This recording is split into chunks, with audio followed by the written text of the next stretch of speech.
Welcome back to another episode of White Pill Wednesday, where I dispense your weekly dose of optimism. Contrary to many of the comments left on my videos, privacy is not dead yet, and this week's proof of life comes to us all the way from Australia and Kenya. I am Dr. John Padfield, an engineer turned state representative turned business professor, and this is Business Reform, where we discuss issues at the intersection of business, technology, and society. Just yesterday, Sky News Australia, one of my favorite news sources, reported on a good ruling by the Australian Privacy Commissioner. Bunnings is a 138-year-old Australian household hardware and garden centre chain with 53,000 employees. Because Australia's population is only about 8% of the United States population, Bunnings would roughly be equivalent to a store in the United States having about 689,000 employees, or approximately 1.5 times the size of Target. I am only going to read a few excerpts from the article, but I have included a link to the story in the description of this video. Privacy Commissioner Carly Kind announced on Tuesday Bunnings had breached Australians' privacy by collecting their personal and sensitive information. Bunnings collected individual sensitive information without consent, failed to take reasonable steps to notify individuals their information was being collected, and did not include required information in its privacy policy, the commissioner found.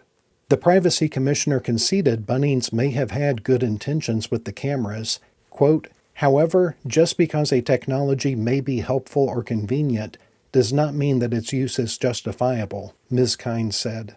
In this instance, deploying facial recognition technology was the most intrusive option, disproportionately interfering with the privacy of everyone who entered its stores, not just high-risk individuals, she said. Facial recognition technology had the potential to protect against crime and violent behavior, but that benefit needed to be weighed against, quote, "the impact on privacy rights as well as our collective values as a society." Australia has just shown the world how to stand up to big business and protect the public's right to privacy. Bunnings has said they plan to appeal the ruling, and I will keep you posted on how that turns out. Now that Australia has led the way, it is time for Congress and/or the state legislatures to pass similar laws in the United States. FightForTheFuture.org issued a press release clear back in 2021 about major U.S. retailers who are using facial recognition on customers without their customers' knowledge or consent.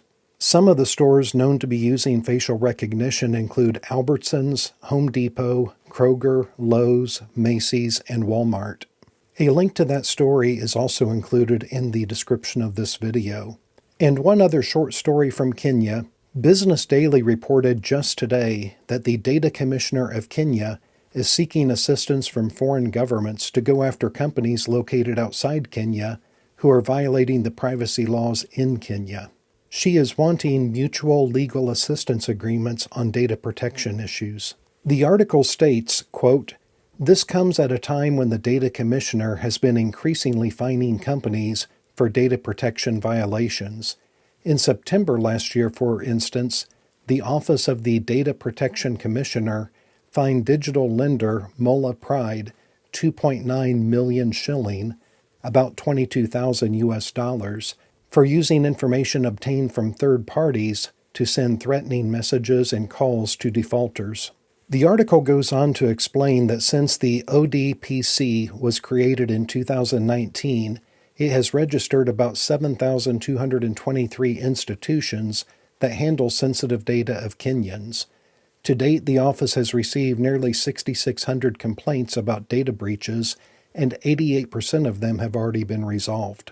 The article concludes by pointing out the most frequent violators of the data protection laws include lenders, telecommunication companies, insurance companies, hospitality companies, and government institutions. As I said before, if the governments of Kenya and Australia can stand up and protect the privacy of their citizens, there is no excuse for Congress and the state legislatures in the United States to not be able to do the same thing. Would you like to see U.S. retailers prohibited from using facial recognition on every customer that walks into their stores? What privacy news do you know about that I should discuss in a future White Pill Wednesday episode? I would love to hear your thoughts in the comment section. And remember, if privacy was already dead, there would not be so many people trying to kill it.